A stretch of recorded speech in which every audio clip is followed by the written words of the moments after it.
थोडक्यात विषय पण घेतेच कारण का तो महत्वाचा आहे. शॉर्ट मध्ये घेते. वगैरे सर आपल्या सगळ्यांच्या समोर आपल्या राज्यासमोर शिरीष भाऊ तुम्ही निवडून येणारच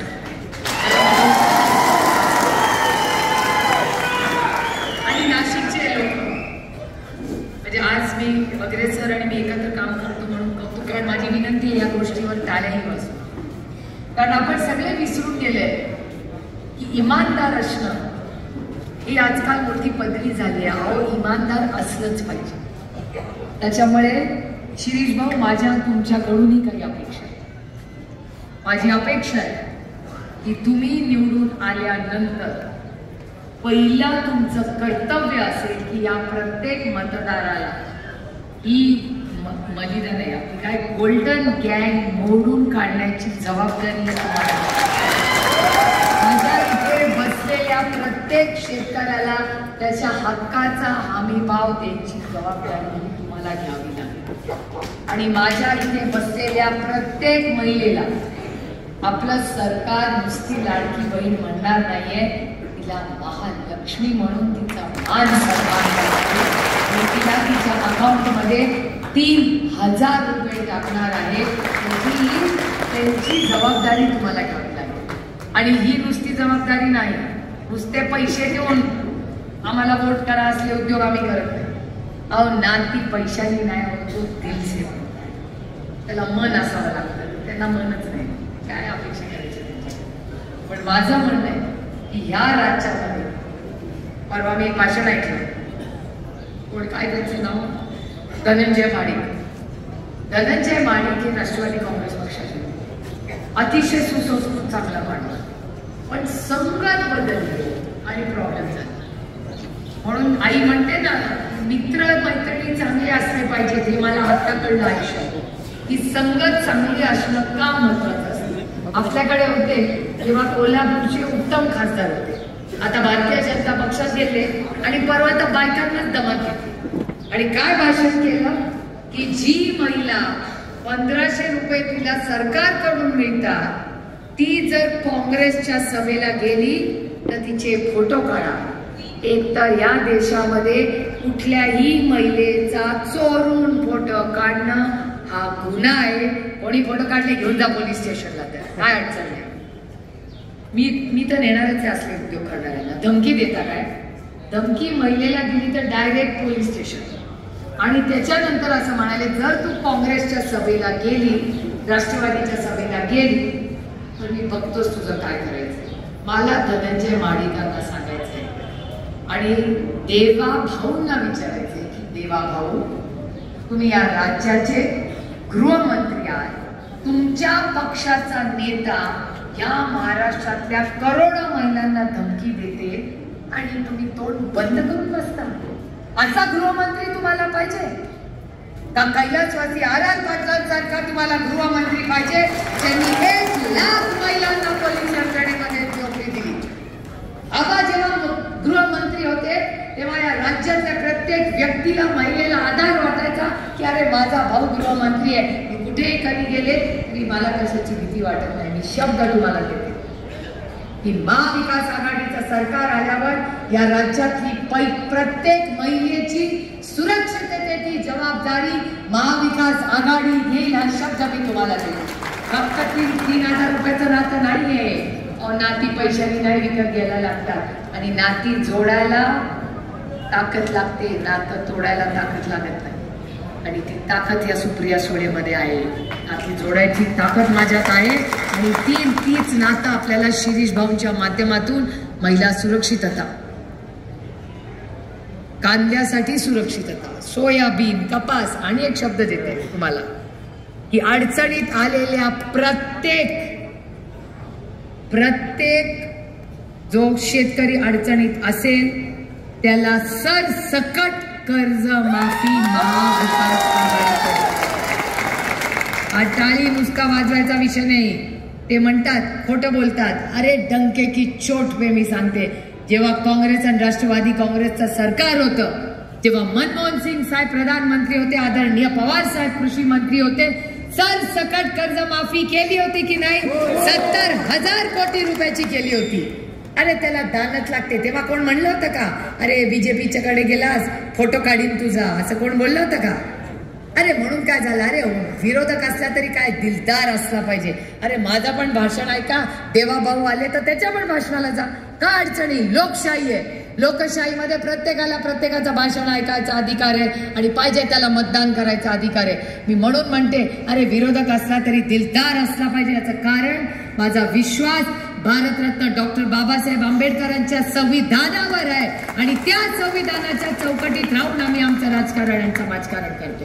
परवा देवाभाऊ काय बोलले की लाल, तुम्ही जर लाल रंगाचे, आमचे लाल भाऊ बसलेत म्हणून बसते, मला अभिमान आहे आमच्या कम्युनिस्ट पक्षाचा आणि लाल सलामाचाही मला अधिक सन्मान आहे. मला लाल रंगाचं संविधान पकडलं. माहिती आहे मला चिठ्ठी आली आहे की हा पवार साहेबांना मानणारा तालुका आहे. आता तुमच्या भाषेत बोला तुम्ही. पण दुष्काळ आहे, आर पार प्रकल्पात लक्ष घालून, हा तुमचा लाडका पक्ष. चांदवड देवळा हा तालुका दुष्काळात आहे. नारपार प्रकल्पामध्ये लक्ष घालून पाण्याचा प्रश्न सोडवण्यासाठी मदत करू. हा प्रश्नाचा मुद्दा ऑलरेडी तुमच्या लाडक्या खासदारांनी दिल्लीत मांडलेला आहे आणि त्याचा सगळा फॉलोअप आम्ही दोघं मिळून घेणार आहोत आणि आपलं सरकार 10 दिवसातच येणार आहे. आपल्या मुख्यमंत्र्यांचा शपथविधी झाला की आपण दोघं जाऊ आणि आपला हा पाण्याचा प्रश्न सोडू. आणि मला दुसऱ्या कोणाशी लढायचं नाही. अरे मेरा भी भला उसका भी भला. माझी की आमच्या ताकदनं पाणी, नोकऱ्या त्या दुसऱ्या राज्याला देऊ नका. त्याचं भलं होत असेल तर माझ्याकडे जास्त आहे ते सगळं तू दे ना. जर हक्काने माझा अजिबात लढाई कुठल्या राज्याची नाही, त्यांचं पण भलं आपलं पण भलं. पण जर हे पाणी महाराष्ट्राच्या शेतकऱ्याच्या हक्काचं असेल, ज्या नोकऱ्या महाराष्ट्राच्या पोरांच्या हक्काच्या असतील त्या दुसऱ्या राज्याला देणं योग्य आहे तुम्ही मला. त्याच्यामुळे ही लढाई स्वाभिमानाची. छत्रपतींचा महाराष्ट्र आहे हा, शाहू फुले आंबेडकरांचा महाराष्ट्र आहे. त्यामुळे या महाराष्ट्रामध्ये ज्या चुकीच्या पद्धतीने गेले 2.5 वर्ष हे राजकारण होत आहे आणि मी फक्त आमचा पक्ष घर फोडला याच्यासाठी भाषण करत नाही. कांद्याच्या हमी भावामुळे किती अडचण झालेली आहे की मी माझ्या डोळ्यांनी शेतकऱ्यांचं सोयाबीन, कपास, दूध, कांदा फार मोठी आव्हान आहे आणि याच्यासाठी आपल्याला परिवर्तन करायचं. आणि योगायोग बघा, शिरीष भाऊचं 3 नंबरला बटन आहे, माझंही 3च होतं. आता बघा बघायचं पण 3. आता असं करा, आपलं फक्त सर्टिफिकेटचं बोला आता, बाकी सगळं ठरलंय. आता तुम्ही विचार करा, अमोल कोल्हे पण आता योगायोग बघा कसं, शिरीष 3, शरद 3, पवार 3, उद्धव ठाकरे, सोनिया, राहुल, प्रियांका. रोज काहीतरी नवीन शिकायला मिळतं बघा. सुप्रिया 3, तुतारी 3, भास्कर 3, वगैरे 3, मशाल 3, काँग्रेस 3, तुतारी 3, विजय 3, गुलाल 3. शिरीष, विजय, गुलाल. 3 नंबरचं बटन दाबून पंजा, एका हातात पंजाच्या मशाल आहे आणि दुसऱ्या हातात तुतारी आहे. आणि आपल्याला महाराष्ट्रात परिवर्तन घडवायचंय. आपण सगळ्यांनी या संघर्षाच्या काळात आदरणीय पवार साहेबांनी जी साथ दिली याबद्दल तमाम नाशिककरांच्या समोर नतमस्तक होऊन आपण सगळ्यांनी 20 तारखेला शिरीष भाऊंना मतदान करून या भागाचा लोकप्रतिनिधी आपली सेवा करायची संधी द्या, एवढीच विनम्र विनंती करून आपली रजा घेते. जय हिंद, जय महाराष्ट्र, जय आघाडी. रामकृष्ण हरी.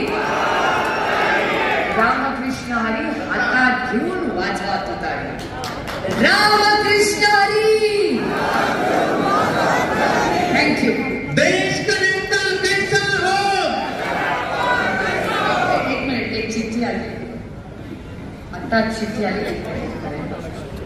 आपल्या या भागातले माजी खासदार हरिश्चंद्र चव्हाण यांचं दुर्दैव दुःख आज सकाळी झाले.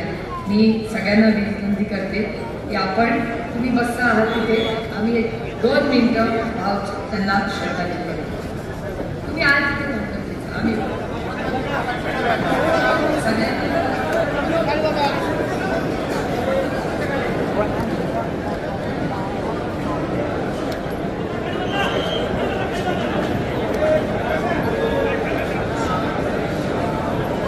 ओम शांती.